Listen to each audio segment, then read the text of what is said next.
Hi everyone. Are you a quilter? You are probably wanting to find out, I would love to have a machine with an endless bobbin. Well, we have the answer for you. I'm Pam Mahshie. I'm the Overlock Business Manager for Bernina of America. Coming closer, I want to show you a couple of quilts.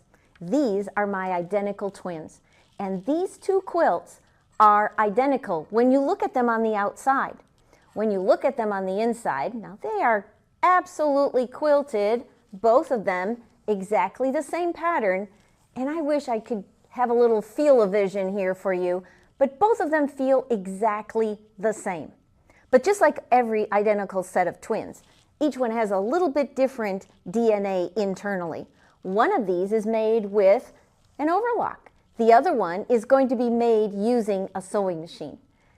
And when I take these to different events, it is very difficult for everyone to see exactly or feel which one has been made on which machine. So you may have figured that when you're working with a serger or thought about, if I work with a serger and I put my quilt blocks together, my seam is going to be too thick. Or if I work with a serger, I'm not going to be able to get the accurate piecing that I have with my sewing machine. But we're going to take a look at some of the different stitches and ways that you can use your serger, or you may not even have a serger and you may want to get yourself a serger, because there are some really great ways that you can enhance your quilting and never run out of bobbin thread. So let's go over to the machine and take a look at some of those stitches. Okay, here we are at the machine. Now there are a couple of things that I've set up on the machine that are going to help us with the accuracy of our stitch. First of all, we are going to be doing a 4-thread overlock stitch. We're going to do two different kinds of stitches. Let me show you those stitches. One of them is going to be, as I mentioned, the 4-thread overlock stitch. The other is going to be the serger straight stitch. So you're going to be able to see how both of these stitches are going to really lend themselves to your piecing and also that endless bobbin opportunity that we have. So I'm going to set my stitch length at 2.5, just like you would when you would be at your sewing machine. I do also have a seam guide that comes with our machine.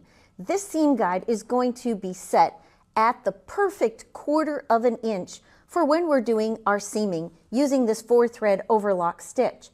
So as I start to stitch, I'm just simply going to guide my fabric right underneath the presser foot, and then as I stitch, the feed dogs being so much longer on your serger than they are on a sewing machine, it's going to just naturally feed the fabric in. You don't have to pull, you don't have to push. I always say you just tickle your fabric as it's guiding into the machine, dancing your fingers on top to hold it against that guide. Watch how easy this is.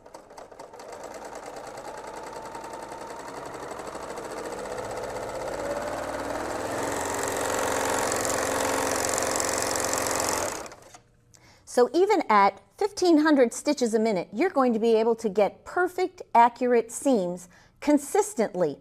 Now, what I'm going to do is switch over to the serger straight stitch. Let me set this off to the side and we'll show you right on the ruler later how that stitch is a perfect 1/4 of an inch. And you noticed how easy that guide was to use. All right, let's change our stitch from the 4-thread overlock stitch, which is the typical stitch that most everyone thinks about with a serger. We're going to go to the serger straight stitch. Now, most of the time when people are looking at their machine, they're afraid of making those switches. But here we have both expert and guided mode. So I'm going to use the guided mode. I'm going to select my serger straight stitch, and it leads me through exactly everything I need to do. I don't have to worry about what the settings are, where my instruction book is, and following the steps that are right here on the screen. So the first thing is I'm going to lift my foot. Then I'm going to cut off my threads, and sometimes that can be scary to someone that isn't familiar with their serger. But it does tell me what foot to use, what pressure, and the position of my needle. Now, there's also videos that are on the machine so that when I touch the screen, it's going to show me exactly what I need to do in order to move my needles to a different position. One little tip that I always give is that I like to keep my needles threaded when I'm moving them, and then After I have the needle moved, if I'm not using the tool that comes with your machine, you can very easily slide your threads out of the machine and you're not worrying about dropping your needle into the machine. Next, I'm going to make sure my cutting blade is in the down position. Adjust the position of my cutting blade. And for this step, I'm going to leave the same table on that I had previously. Upper looper goes into the down position. And as you can see, everything is set up step by step. Now it's time for threading. Okay, so we're set up for the serger straight stitch. I'm still going to use this seam guide. This is something that's probably different and unusual when you look at the way that we would typically use the straight stitch or a cover stitch. So here we're going to use the seam guide again to give us that perfect 1/4 of an inch. And as we stitch, again, just simply letting the machine pull the fabric in, we're set at the 2.5 stitch length. So now I have my serger straight stitch and I have my overlock stitch. So let's take both of these over to the table and lay the ruler on for the true test. So here we have the serger straight stitch, and this of course is our overlock stitch.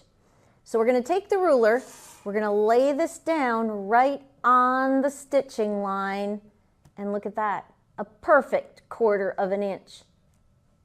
Now if we take this over to our overlock stitch, we can lay it down and you can see it's a little bit denser, so you'll be able to see exactly where it lays on that line, perfect 1/4 of an inch. So when you're piecing and when you're going to be making sure that your seams are exactly a 1/4 of an inch, you're going to want to use that seam guide. So you're going to get a perfect 1/4 of an inch, no matter if you're doing an overlock stitch or if you're going to be doing the serger straight stitch. Now one more thing I want to point out. Let's come back over to the serger straight stitch sample, because many times you may want to take your seam and you may want to press it open. With an overlock stitch, it's going to be set and it's going to hold those seams together and they're not going to ravel. With a serger straight stitch, I can take my iron and I can press, let me get my finger in there, and I can take my seam allowance and I can press this open. So now there's no objections to if you're wanting to have your seams pressed open or if you're going to want to have your seams pressed to one side. You have a stitch on your serger that can do both things. All right, so we just showed you some really great ways that you can piece and you can seam using either a 4-thread overlock or the serger straight stitch. But wait, there is more, because we are going to show you how to make flying geese. And notice, we don't have any rotary cutters out here. So come on over and let's take a look. We're going to move these out of the way. We're going to bring in the flying goose block. So there are a couple different ways that you can do flying geese. This, of course, just happens to be one way. And we're going to use these 2 lines. And it's really important that we follow these 2 lines as we're going to be stitching. Now, you may do this on your sewing machine already. So let's take it over to our serger and we're going to show you exactly how we're going to stitch this using that serger straight stitch and endless bobbin. So come on over here to the machine and let's take a look at the setup. So we finished using this seam guide. We're going to use this again, but we need to sew in the middle of our fabric. So we're going to remove the table. We're going to be bringing on the flat sewing table, or what's called the cover stitch insert, and we're also going to bring our cutting blade to the down position. Close up the door, and again, our stitch length is set at 2.5. Now, as I stitch this, I'm going to be sewing on the line that's on the right of center, and that's very important. Now, as I stitch, I'm going to be following the 3rd line because I have my needle in the right sewing position. And as I stitch, I just simply stitch right on that line.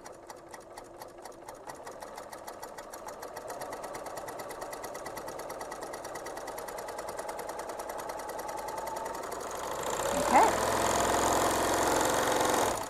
Sew off of our fabric so we have the line. Our stitching line is right on top of the drawn line that's there. Next step, we're going to reach underneath the machine and we're going to pull the cutting blade back up into the sewing position. As I stitch, I'm not twisting my fabric, I'm simply taking the line that's already stitched and just moving it to the right. This little tail I can use as a handle. Slide the fabric back up underneath the third mark that's on the presser foot, and now as I stitch, it's going to stitch and cut apart that fabric piece, and like magic, I have two half square triangles that are perfectly sized and all sewn together without having to jump up and cut them apart. So there you go. You have your half square triangles that are all the same size, and you're ready to press and move on to sewing those back together. Now when I would sew them back together, I could again then take my flat sewing table off, slide the table back on with the guide, and sew those together, just as we showed you earlier, and you're going to end up with that perfect 1/4 of an inch seam. All right, so we have taken the half square triangles and we're going to make them into a flying goose block. And I'm going to just take off the flat sewing table, or also known as the cover stitch insert. We're going to slide on the looper cover with our seam guide. That's again going to give us the perfect 1/4 of an inch. My cutting blade is still there. And the reason that I like my cutting blade is, you know, all those little dog ears that you'd have to trim off on your half square triangle, we're just going to let the machine cut those off for us. So now as I stitch, following that seam guide, getting a perfect 1/4 of an inch,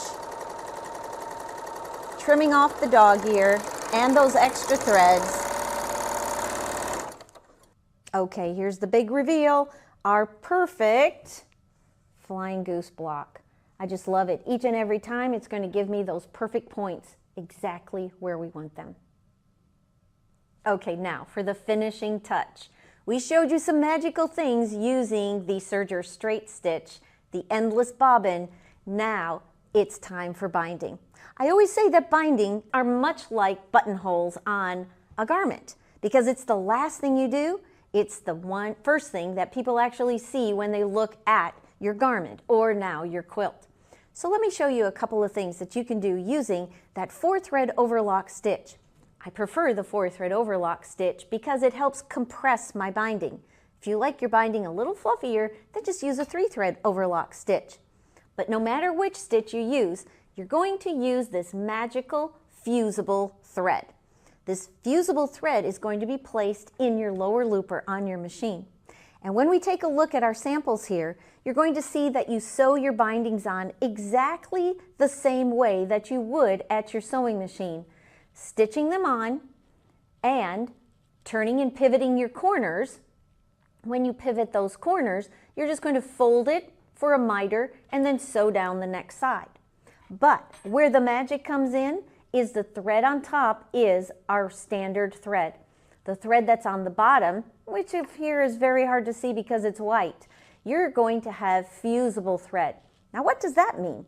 So I can take this binding, I can bring it over the edge, and I can press it in place. This next sample shows you where the binding is completely pressed in place all the way around, and your corners are perfectly mitered. If you're going to be taking your quilt to any type of quilt shows, from what I've heard, they always look at how filled in this binding edge is going to be. Here, it fills in that binding edge nice and firm and it holds it in place. So you can still either top stitch, you can stitch by hand, you could stitch in the ditch, because you know exactly where that edge of your quilt binding is going to be. Or kick it up a notch and use a decorative cover stitch to hold that binding in place and giving you a completely unique stitch or completely unique look to the edge and finishing of your quilt. All right, so you might be wondering exactly how we do this binding using fusible thread. Well, come on over and I'm going to show you exactly what stitch we use and where we have our threads placed. So we're using a 4-thread overlock stitch. We have our fusible thread in the lower looper. That's going to show on the bottom side of our fabric. The binding is going to be on the top side, and as we stitch, we're just sliding this up underneath the presser foot. And of course, because we're doing a sample, we have just a small piece of fabric. If we're doing a large quilt, we'd have that space of fabric or where the binding, where we rejoin it together at the end. So as you start to stitch, you're just going to follow the edge of your fabric, and I do widen out my width to about 7.5. So that means the filled in portion of our binding is going to be thicker. Stitch to the end of your fabric, right to the corner, and I like to stop just about 1/4 of an inch from that corner edge. Then I raise my presser foot, step on my foot pedal to raise the needle, and pivot my fabric off to the side and stitch off at an angle, just like you would on your sewing machine. Cut off your threads, and then we're going to fold our binding just as you would to miter that corner. Okay? So we have a nice folded corner, and I can put a clip to hold that in place or just hold it with my fingers. But what I do want to do, because our fabric is going to be thicker, I am going to be using this height compensation tool that I'm just going to slide underneath the back of the presser foot, and this will hold the edge of my binding in place. So now as I start to stitch, my foot is going to be equal and even, and I will not have a large ball of thread at the corner.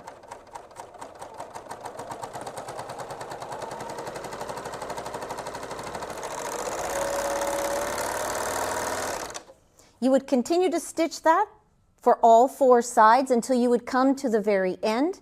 You can stop, overlap your binding, or finish it in the way you prefer, but now you have your binding all stitched in place, and when we wrap this around the edge, that thread that's on the underside, which as you can see here is white, we just fold this over, press it in place, and we have a perfectly held binding. So that's all there is to it. Now you too can have perfect binding each and every time you finish off your quilts. Wasn't this fantastic? Endless bobbin sewing. There are so many opportunities that you have with using your serger, piecing, putting your bindings on, making your quilt stand out beyond the edge and beyond the opportunities that you might even have with your sewing machine. We're so glad that you joined us. Stay tuned and we'll be glad to share more information and ways that you can use your endless bobbin